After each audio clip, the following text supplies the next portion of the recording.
Hello everyone, welcome to another video of Everyday Learning. So in today's video of digital logic design, we are going to learn about edge triggered SR flip-flop. In the previous video, we have already learned about SR latch. Now the previous concept is going to be helpful for this topic. So let's at first learn what is a flip-flop. A flip-flop is a synchronous bistable device and it has the capability of storing. So flip-flops have latches inside it. Now, what is an edge-triggered flip-flop? An edge-triggered flip-flop has the ability to change state at the clock pulses. That is, it can change its state during a positive or rising edge or a negative or falling edge. That is, we can say that an edge-triggered flip-flop is sensitive to the clock pulse which is provided to it. It can only react or change its output whenever there is a transition of the clock. So let's discuss about SR flip-flop. SR flip-flop is a set reset flip-flop. It has the same truth table as we studied for SR latch.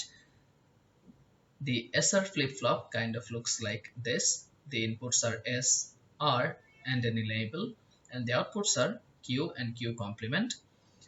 So let's see the truth table. Whenever the inputs are 0, 0 and there is no clock pulse, the outputs have no change. The outputs have no change. It stays in the previous condition. Now, whenever the input for S is low and we have a clock pulse, the output is also low. So, the flip-flop is in reset condition. But whenever there is a clock pulse and there is high input for S, the flip-flop reaches its set condition. As you can see, the output is also high.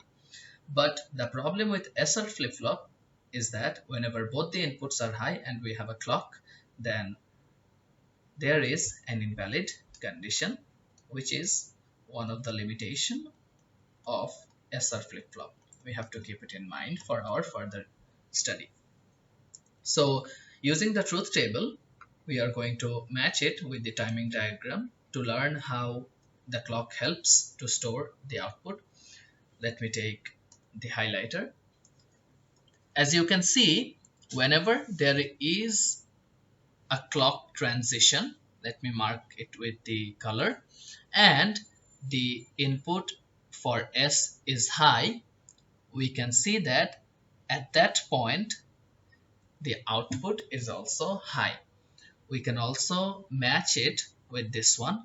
There is a clock transition and the input in S is high, so our output is also high.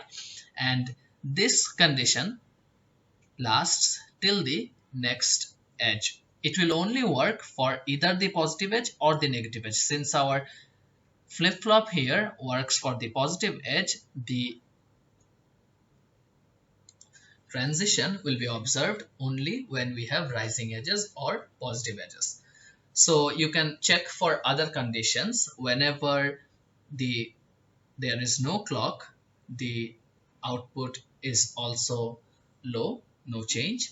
And whenever the S is low, the input in S is low, we also have a low output. So the truth table exactly matches with the timing diagram. I hope the concept along with the timing diagram for SR flip-flop is clear to you. In the next videos, we'll discuss about more different types of flip-flops. Thank you for watching this video.